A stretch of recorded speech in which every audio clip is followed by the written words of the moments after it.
السلام علیکم ورحمۃ اللہ وبرکاتہ۔ الحمد للہ نحمده ونستعینه ونستغفره ونعوذ باللہ من شرور انفسنا ومن سیئات اعمالنا من يهده اللہ فلا مضل له ومن يضلل فلا هادی له ونشهد ان لا الہ الا اللہ وحده لا شریک له ونشهد أن سيدنا ونبينا ومولانا محمدا عبده ورسوله أما بعد فأعوذ بالله من الشيطان الرجيم بسم الله الرحمن الرحيم الشيطان يعدكم الفقر ويأمركم بالفحشاء والله يعدكم مغفرة منه وفضلا والله واسع عليم۔ وقال النبي صلى الله عليه وسلم فيما رواه عن ربه عز وجل يقول الله تعالى يا ابن آدم أنفق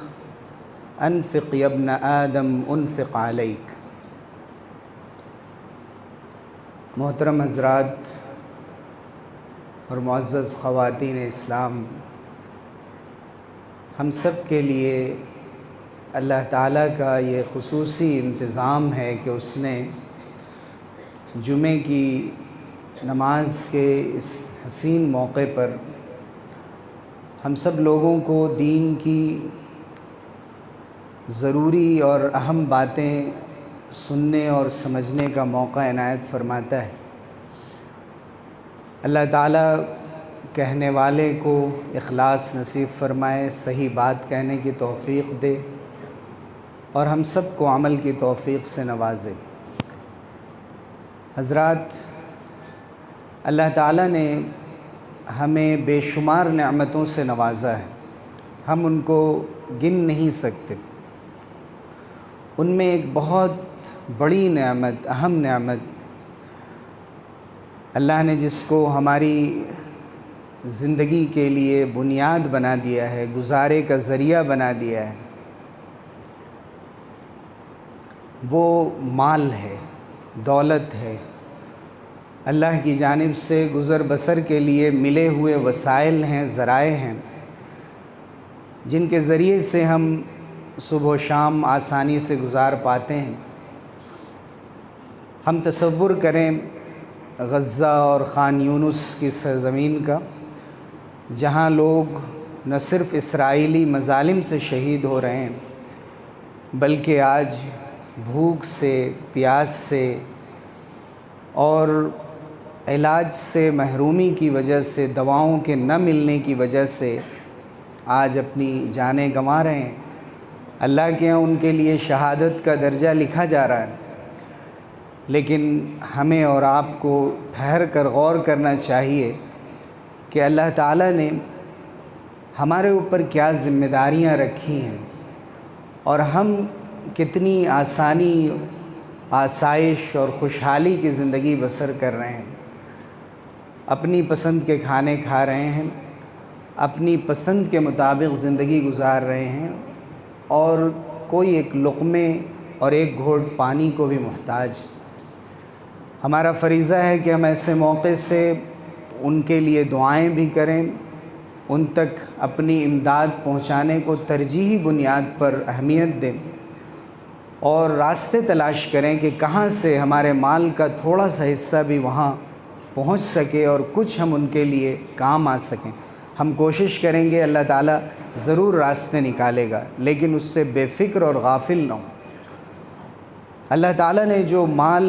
اللہ تعالیٰ نے انسان کو عطا فرمایا ہے، وہ مال انسان کا ذاتی نہیں۔ سورہ حدید میں فرمایا گیا کہ آمینوا باللہ ورسولہ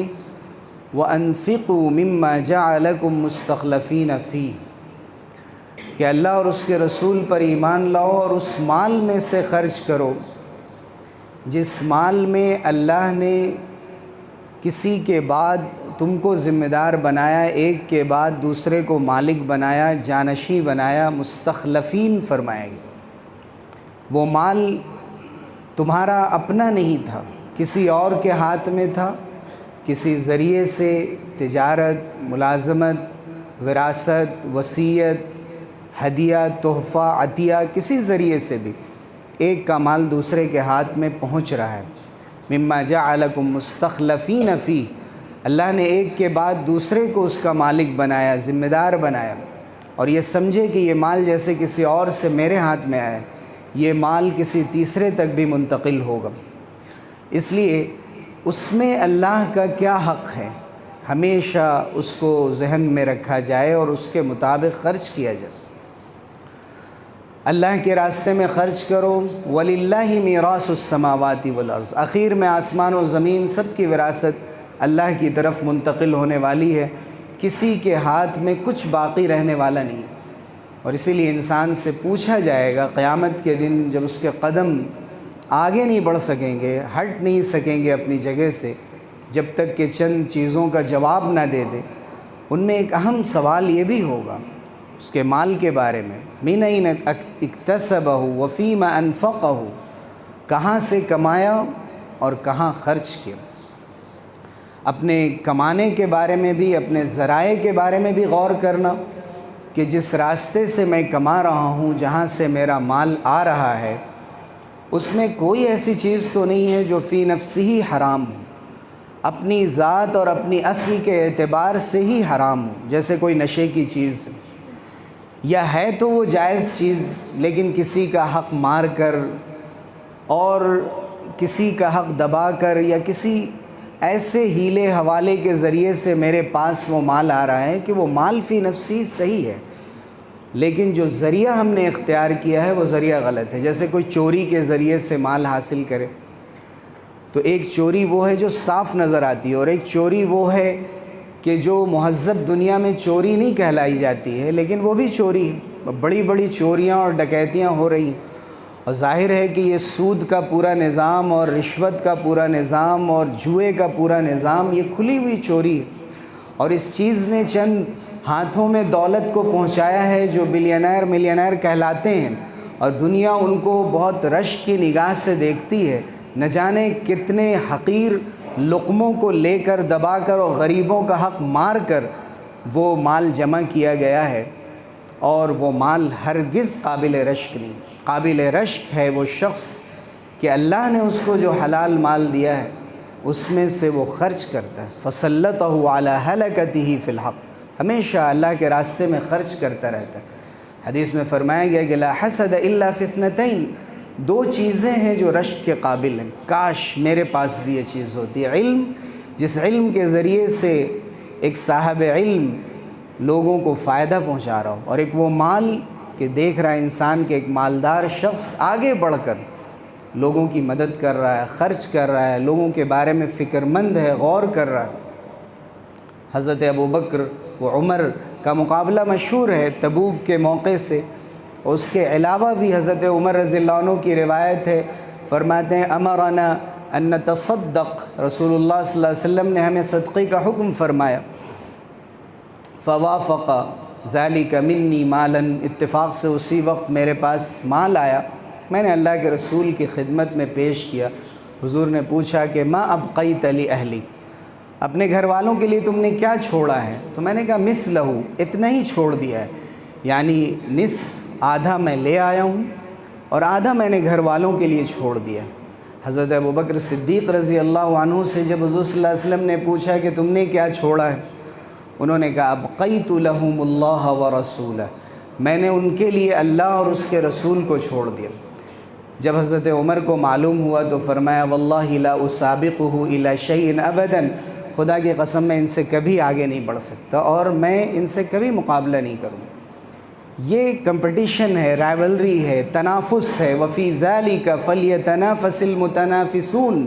یہی وہ چیزیں ہیں جن میں مقابلہ کرنے والوں کو مقابلہ کرنا چاہیے۔ جب دیکھیں کہ ایک شخص 100 خرچ کر رہا ہے تو ہم ارادہ کریں، نیت کریں میں 200 خرچ کروں گا، تیسرا شخص اس سے زیادہ کی نیت کرے،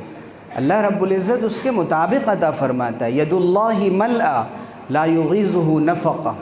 اللہ کے ہاتھ تو بھرے ہوئے ہیں، اللہ تعالیٰ خرچ فرماتا ہے، عطا فرماتا ہے، رات دن نوازتا ہے، سحاء اللیل والنہار، دائم الصب ہے وہ، ہمیشہ برساتا رہتا ہے، پانی کی جھڑی جیسے لگ جاتی ہے، جیسے قطرے آسمان سے گرتے ہیں، ویسے اللہ تعالیٰ رات دن نوازتا رہتا ہے۔ اللہ نے کوئی وقت بھی متعین نہیں کیا کہ اس وقت میں دوں گا، اس وقت میں نہیں دوں گا۔ ہم سو رہے ہیں اور ہمارے مال میں اضافہ ہو رہا ہے، کہاں کہاں سے اللہ رب العزت راستے نکال رہا ہے، اور جب دینے کی باری آتی ہے تو اس وقت ہم ڈرنے لگتے ہیں۔ ہم یہ سوچنے لگتے ہیں کہ اگر ہم نے 100 میں سے 3 خرچ کر دیا تو 97 رہ جائے گا، اور 6 خرچ کر دیا تو 94 رہ جائے گا۔ یہ ہمارا کیلکولیشن ہے۔ اور یہی حال زکوٰۃ میں بھی ہے کہ میں 2.5% دے دوں گا تو صرف 97.5 رہ جائے گا، اور اگر سود لے لیتا ہوں اگر میں 2.5% تو 102 روپے ہو جائیں گے، اور اس طرح سے انسان کیلکولیشن کرتا ہے۔ لیکن اللہ کا نظام الگ ہے۔ یمحق اللہ الربا ویربی الصدقات۔ اللہ تعالیٰ سود کی برکت کو، اس میں برکت تو ہے ہی نہیں، سود سے جو فائدہ بظاہر نظر آتا ہے اس کو مٹا دیتا ہے، ختم کر دیتا ہے، اور صدقات کو بڑھا دیتا ہے۔ صدقے جب بڑھتے ہیں، یعنی انسان جب کسی کے لیے کام کرتا ہے، کسی کو دیتا ہے، اس کے نتیجے میں خود اس کے مال میں برکت ہوتی ہی ہے، اس کی نسلوں میں برکت منتقل ہوتی ہے، اس کے گھر کے لوگ کبھی تنگ دست نہیں ہوتے۔ ہو سکتا ہے کچھ تنگی آئے لیکن ہاتھ پھیلانے کی نوبت نہیں آتی۔ اللہ تعالیٰ نوازتا رہتا ہے، دل مطمئن رہتا ہے، بے چینی، پریشانی اور تنگ دستی کا خوف ان کو پریشان نہیں کرتا جو شیطان کرتا ہے۔ شیطان یعیدکم الفقر، شیطان تمہیں خوف دلاتا ہے کہ اگر تم نے دے دیا تو کیا ہوگا، مال گھٹ جائے گا، محتاجی آ جائے گی، تمہارا گزر بسر کیسے ہوگا۔ وَيَأْمُرُكُمْ بِالْفَحْشَاءِ، اور تمہیں بخل کا حکم دیتا ہے، کنجوسی پر آمادہ کرتا ہے۔ کنجوسی کے لیے فحشا کا لفظ استعمال کیا گیا۔ قرآن میں فحشا کا لفظ عام طور سے بے حیائی کے لیے استعمال ہوا ہے، سخت ترین جو اخلاقی گناہ ہوتے ہیں ان کے لیے استعمال ہوا۔ یہاں فحشا کا لفظ بخل اور کنجوسی کے لیے استعمال ہوا۔ شیطان لگا رہتا ہے، انسان کا کھلا ہوا دشمن ہے، وہ ہر وقت انسان کو جائز چیزوں سے ہٹا کر ناجائز چیزوں میں لگاتا ہے۔ اللہ تعالیٰ نے حلال رشتہ میسر کر رکھا ہے گھر میں، لیکن اس کے لیے کشش ختم ہو جاتی ہے، اس کی نظر ناجائز اور حرام جگہوں پر جاتی ہے اور اس سے لطف اٹھاتا ہے، لذت اٹھاتا ہے، اور اپنی آنکھوں کو اور دل کو اور خیال کو سکون پہنچاتا ہے۔ ایسے ہی انسان ادھر ادھر خرچ کرتا رہتا ہے، بیجا اڑاتا رہتا ہے۔ آپ دیکھیے کہ بازاروں میں کس قدر بھیڑ ہے، اور ابھی رمضان کا موقع آ رہا ہے، ابھی حلیم فیسٹیول اسے کہا جاتا ہے ہماری اخباری زبان میں۔ اس میں دیکھیے کیسی بھیڑ ہوگی، کبھی کسی کو حلیم کی قیمت جتنی بڑھ جائے لیکن ہمارا شوق کبھی کم نہیں ہوتا۔ رات کے وقت بھیڑ لگی رہتی ہے، اور بازاروں میں آپ دیکھیں، خواتین کی تعداد دیکھیں اور برقعوں میں دیکھیں، وہاں کوئی کمی نہیں ہے، کوئی تنگ دستی اور محتاجی نظر نہیں آتی۔ لیکن اگر کہا جائے تھوڑا سا خرچ کرو، جو بھی اللہ نے عطا کیا اس میں سے تھوڑا سا نکال دو، اس لیے کہ من تصدق بعدل تمرۃ، ایک کھجور کی قیمت کے برابر بھی اگر کسی نے صدقہ کر دیا تو اللہ رب العزت کی طرف سے اسے بڑھا دیا جاتا ہے۔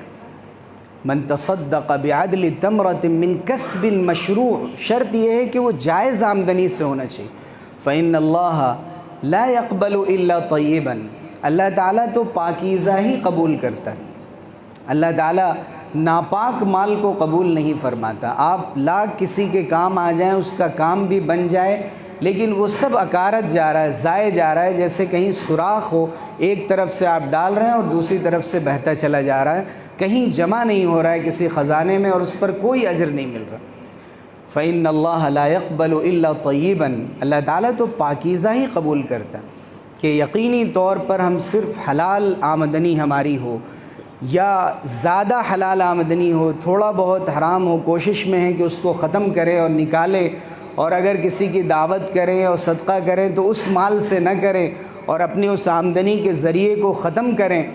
اور کبھی تو یہ ہے کہ پورا کا پورا مال حرام، تو بالکل ہی قبول نہیں۔ پھر فرمایا گیا کہ اللہ تعالیٰ جب قبول فرماتا ہے یتقبلها بیمینی، اللہ تعالیٰ اپنے ہاتھ سے قبول کرتا ہے، استقبال کرتا ہے کسی صدقے کا اور خرچ کا۔ ایک کھجور کی قیمت کے برابر بھی جو کچھ دیا گیا اسے اللہ تعالیٰ دونوں ہاتھوں سے سمیٹ لیتا ہے۔ وَيُرَبِّيهَا لِصَاحِبِهِ كَمَا يُرَبِّي أَحَدُكُمْ فُلُوَّهُ حَتَّى تَكُونَ مِثْلَ الْجَبَلِ، پھر اللہ تعالیٰ اسے بڑھاتا ہے صدقہ کرنے والے کے لیے اور دینے والے کے لیے، جیسے تم میں سے کوئی اپنے گھوڑے یا گدھے کے بچے کی پرورش کر کے اس کو بڑا کرتا ہے، ایسے اللہ تعالیٰ تمہارے اجر ثواب کو بڑھاتا چلا جاتا ہے، حتیٰ تکون مثل الجبل، یہاں تک کہ وہ پہاڑ کی طرح ہو جاتا ہے۔ وہ ایک پہاڑ کے برابر آپ نے صدقہ کیا اور خرچ کیا، اجر و ثواب میں کوئی کمی نہیں کی جاتی۔ قرآن مجید میں فرمایا گیا کہ مثل الذین ينفقون اموالهم فی سبیل اللہ، ان لوگوں کی مثال جو اللہ کے راستے میں اپنا مال خرچ کرتے ہیں، کمثل حبۃ، ان کی مثال ایسی ہے جیسے ایک دانہ، صرف ایک بیج ڈالتے ہیں زمین میں، انبتت 7 سنابل، اور وہ 7 بالیاں لاتی ہے، فی کل سنبلۃ 100 حبہ، اور ہر بالی کے اندر 100 دانے ہوتے ہیں، واللہ یضاعف لمن یشاء، اللہ تعالیٰ جس کے لیے چاہے اور بڑھا دے، واللہ واسع علیم، اللہ بہت گنجائش اور بہت زیادہ وسعتوں والے ہیں، اور اللہ کو خبر ہے کون کس نیت سے دے رہا ہے اور کس کی کیا ضرورت ہے، وہ علیم ہے، وہ واقف ہے، اس کی نظر سے کوئی چیز پوشیدہ نہیں ہے، ہر بات اس کی نگاہ میں ہے، ہر شخص جو کچھ چھپا کر دے رہا ہے اس سے بھی واقف ہے، جو دکھا کر دے رہا ہے اس سے بھی واقف۔ صنائع المعروف تقی مصارع السوء، انسان جو نیکیاں کرتا ہے وہ بری موت سے انسان کی حفاظت کرتی۔ یہ نیکیاں صرف زکوٰۃ کے طور پہ نہیں ہوتی، بہت سے لوگوں کو غلط فہمی ہوتی ہے کہ ہم صرف زکوٰۃ دیں گے، زکوٰۃ ہم فرض کر لیتے ہیں کہ جوڑ کر ایک ایک مال کی انہوں نے زکوٰۃ دے دی،